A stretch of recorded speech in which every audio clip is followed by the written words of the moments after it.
بعد ما فهمنا في الفيديو اللي فات يعني ايه كلاس ويعني ايه اوبجكت، وعرفنا ازاي ننظم الكود بتاعنا باستخدام البرمجة الكائنية الاوبجكت اورينتد بروجرامينج. النهاردة هندخل على واحدة من اقوى مفاهيم ال OOP وهي الوراثة. الوراثة في لغة بايثون. يعني ايه الوراثة؟ الوراثة ببساطة هي ان كلاس يقدر يرث من كلاس تاني الخصائص والدوال بتاعته، الميثود والاتريبيوت. زي بالظبط فكرة الوراثة في الحياة، الابن بيرث صفات من أبوه، لكن في نفس الوقت ممكن يكون ليه صفات خاصة بيه، ودي بالظبط اللي بيحصل في البرمجة. طب إحنا في الفيديو ده هنغطي إيه؟ في الفيديو ده هنتكلم عن رقم واحد، وراثة خصائص كلاس لكلاس آخر. إزاي الكلاس يرث ميثود وأتريبيوت من كلاس تاني في بايثون. تاني حاجة عندنا إضافة خصائص للكلاس الوارث. إزاي أضيف ميثود وأتريبيوت جديدة للكلاس الابن غير اللي ورث. تالت حاجة عندنا وهي الميثود اوفر رايدنج.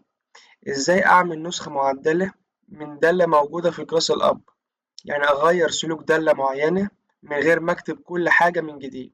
ودي مفهوم مهم جدا لانه مرتبط كمان بتعدد الاشكال اللي هندرسه بعدين. رابع حاجة عندنا وهي المالتي ليفل انهيرتنس. يعني ايه كلاس يرث من كلاس والكلاس ده نفسه يكون وارث من كلاس تالت. خامس حاجة هنتعلمها مع بعض النهاردة وهي المالتيبلاي انهيرتنس، ودي من المميزات القوية في بايثون. يعني كلاس يقدر يرث من أكتر من كلاس في نفس الوقت. يعني مثلا عندي كلاس C مثلا يرث من الكلاس A و B معا، ودي اسمه مالتيبلاي انهيرتنس.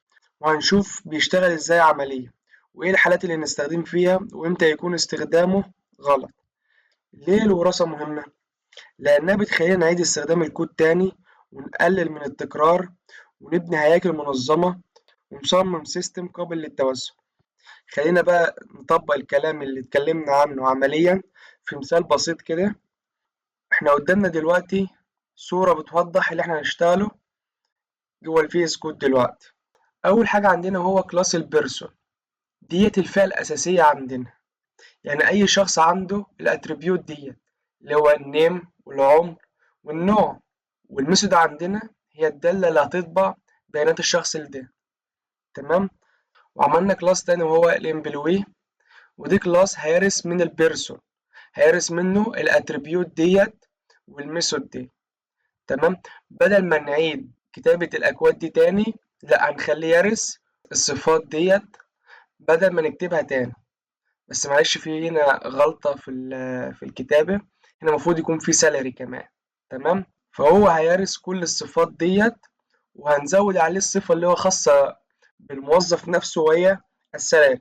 هنا بقى بتبدأ توضح الفكرة، بدل ما أكرر نفس الصفات دي تاني أنا ورثتها وزودت عليها الصفة اللي بتميز الشخص ده وهي السالري. ونفس الحكاية ورثت برضو منه الدالة بتاعته اللي هي برنت اول. تالت حاجة بقى عملت كلاس وهو المانجر، والمانجر ده هيرث من الموظف، هيرث منه كل الصفات بتاعته. برضو هنا برضو السالري ناقصة، وبرضو هنا السالري ناقصة. معلش في تعديل بس هنا هيبقى في السالري ناقصة وهنا السالري ناقصة برضو. هيرث منه كل الصفات تمام بتاعته، وهنعدل عليها كمان صفات تانية اللي هي زي الاي دي واللوكيشن. واخيرا كلاس اللي هو المدير التنفيذي السي اي او، ودي اعلى مستوى بقى. دي هيرث من مين بقى؟ هيرث من الامبلوي والمانجر، دي هيرث منهم كلك. يعني هو ورث من المانجر الاي دي واللوكيشن، ورث من الامبلوي النيم والايج والجندر والسالري، ورث من البيرسون النيم والايج والجندر. يعني هو واخد كل الصفات اللي قبله. ودي بيوضح مفهوم مهم جدا في ال OOP، وهو إعادة استخدام الكود.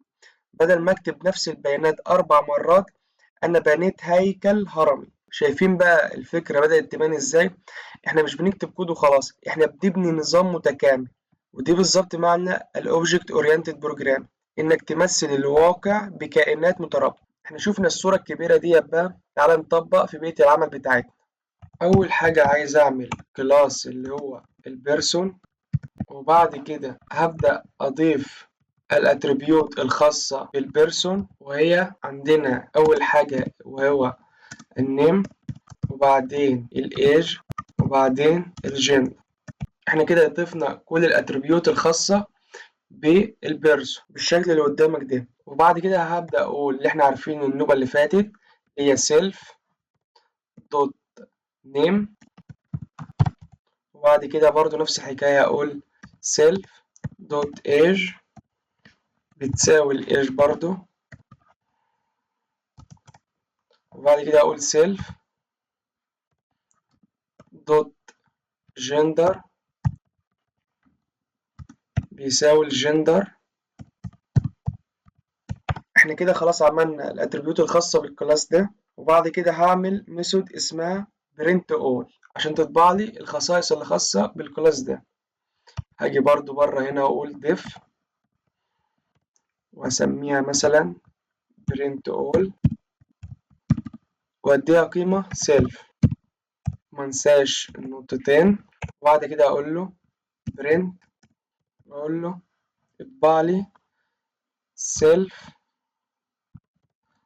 دوت name، اقول له مثلا name الاول،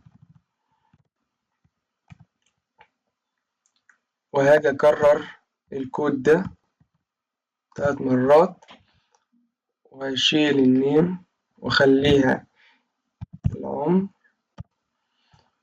وهشيل النيم واخليها جندر.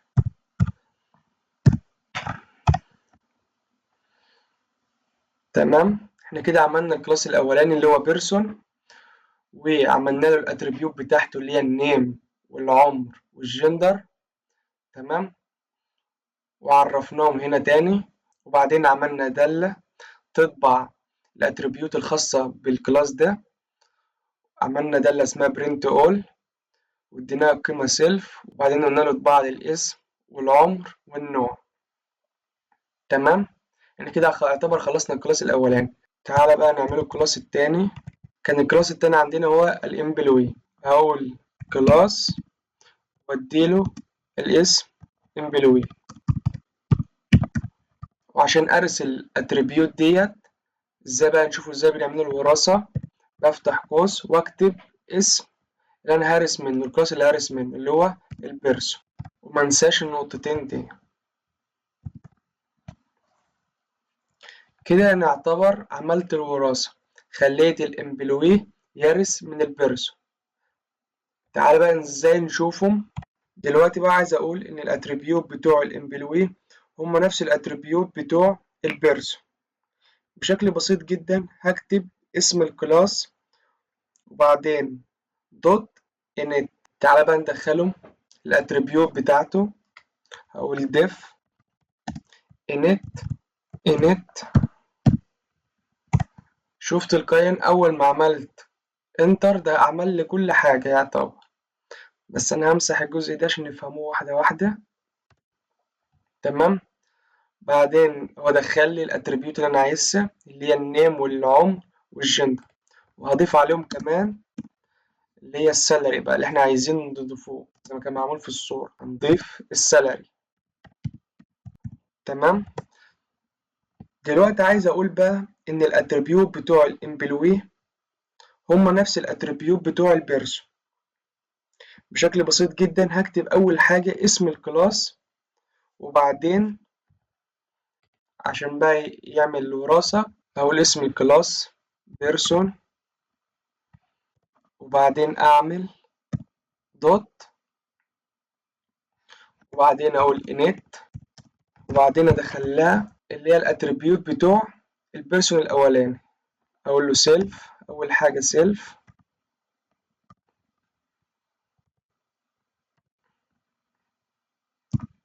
وبعدين النيم،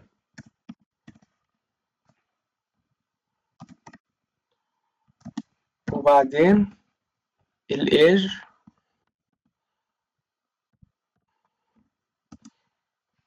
وبعدين الجندر.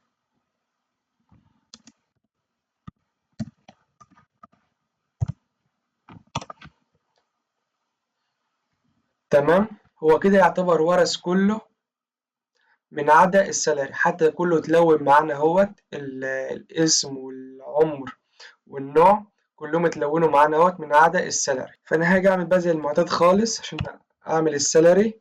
اقول له سيلف دوت سالري بيساوي سالري.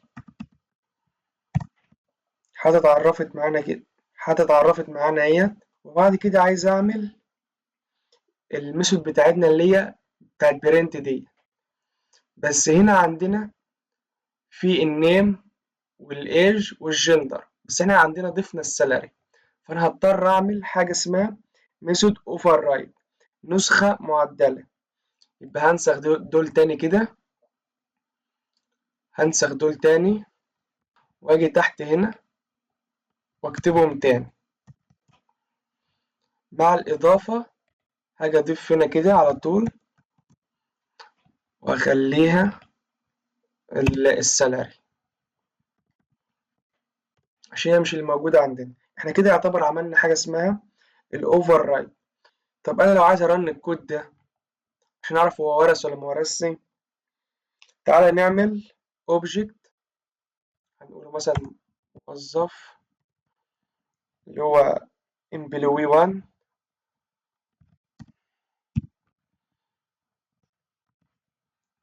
بيساوي الامبلوي نفسه اللي هو الكلاس بتاعنا،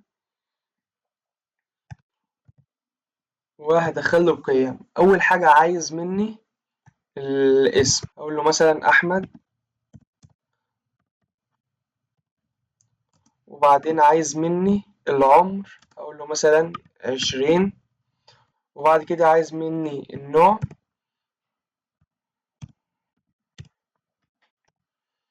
وبعد كده عايز مني السالري، اقول له مثلا 10,000. تمام. عشان نطبع ده هنقول له برضه، هقول له الامبلوي 1 دوت، واختار الميثود بتاعتنا اللي هي برنت اول. تعالى بقى نرن الكود بتاعنا ده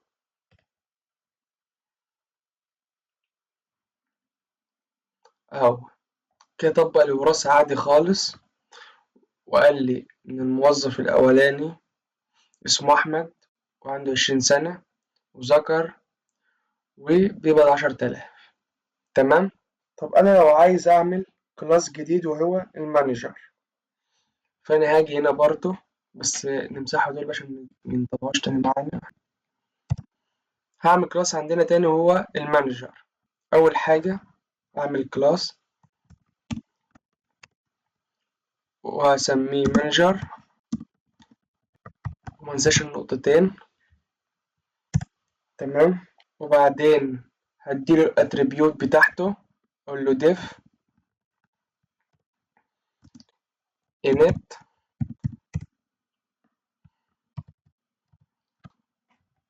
وبعدين هناخده الاتريبيوت اللي كانت في الصورة اللي هي كانت النيم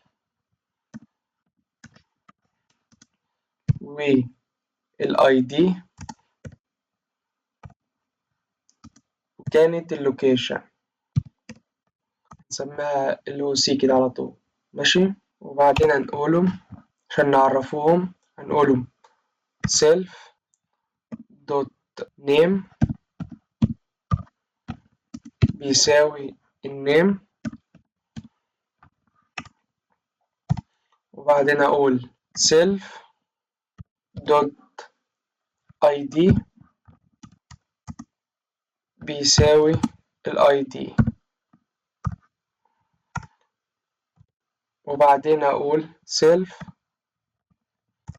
dot location بيساوي اللوكيشن. تمام. وبعدين اعمل الدالة اللي هي print all،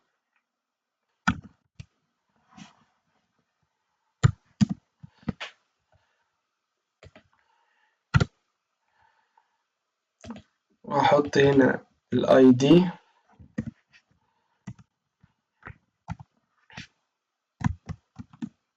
واحط هنا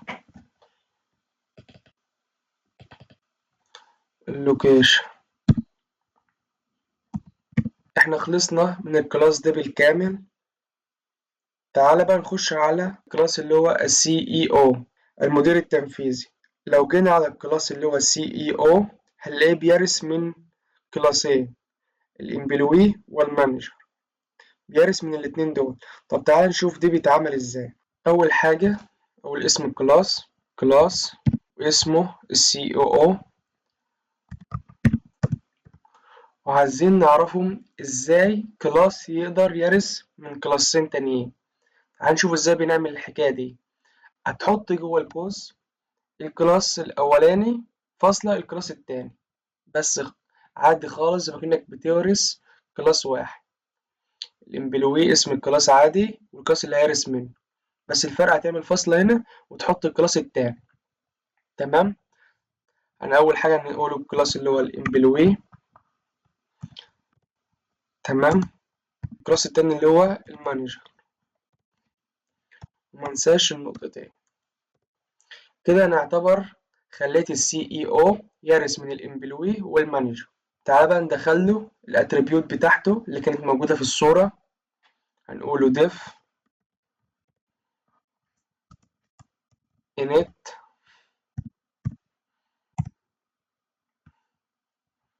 تمام، شيل الجزء ده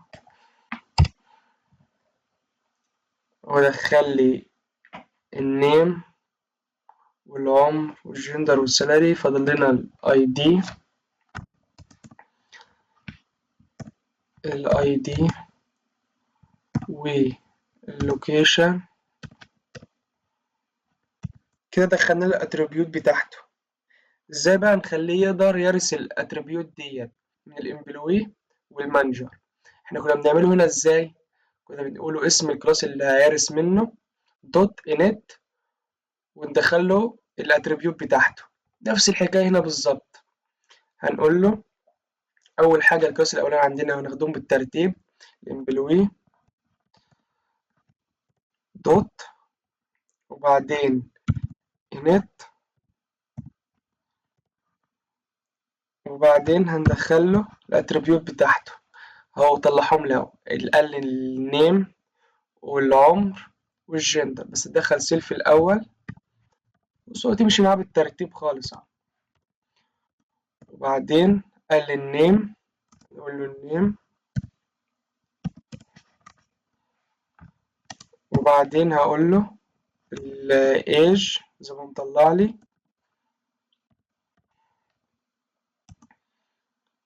وبعدين هقول له الجندر. ونفس الحكاية عشان يرث السالري والاي دي واللوكيشن من المانجر، هنقول له برضو المانجر دوت init، وبعدين برضو نفس الحكاية ندخل له الاتريبيوت بتاعته. أول حاجة سيلف، وبعدين قال لي النيم تاني لازم ندخلهم بالترتيب، حتى لو الاتريبيوت هتتكرر تاني لازم ندخلها بالترتيب. يعني النيم متكررة هنا وفوق تاني عند الامبلوي هدخل له النيم عادي،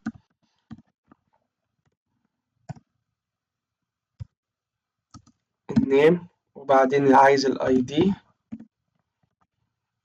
وبعدين اللوكيشن. تمام. وبعدين باش نعمله دالة الطباعة، هناخد ديت كوبي كده، نيجوا هنا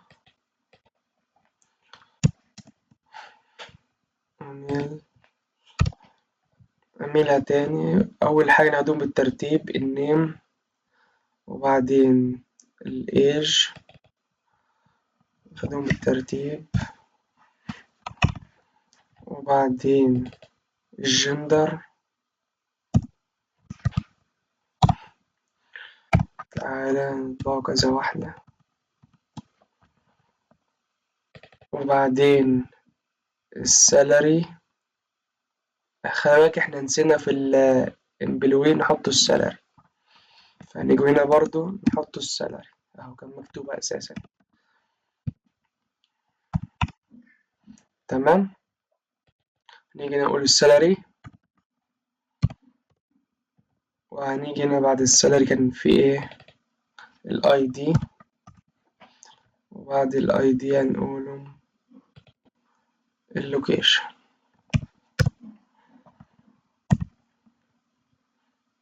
كده النيم والايج وفي الجندر، خلي الجندر هنا بقى هو مكتوب. تمام. تعالى بقى نعملهم اوبجكت. هنقول مثلا، هنقول المدير التنفيذي الاول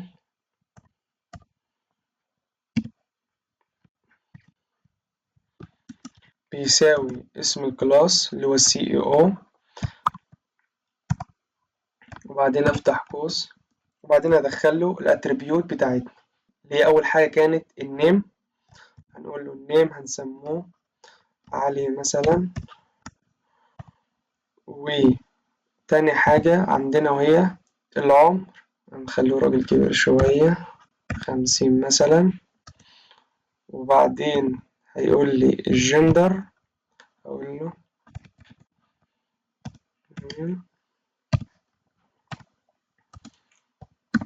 وبعدين هيقول لي السالري، هنقول له 20,000. بعدين هيقول لي الاي دي مثلا حيد مثلا او 4. بعدين هيقول لي اللوكيشن، هقول له ايجيبت. تعالى بقى نطبعهم، هنجيبه اسم الاوبجكت دوت، ونجيبه التالت الطبقة عندنا اللي برنت اول. وتعالى نرن الكود كده. بسم الله.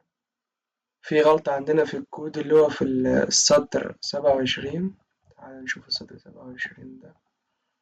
مفيش يساوي. رن الكود كمان نوبة.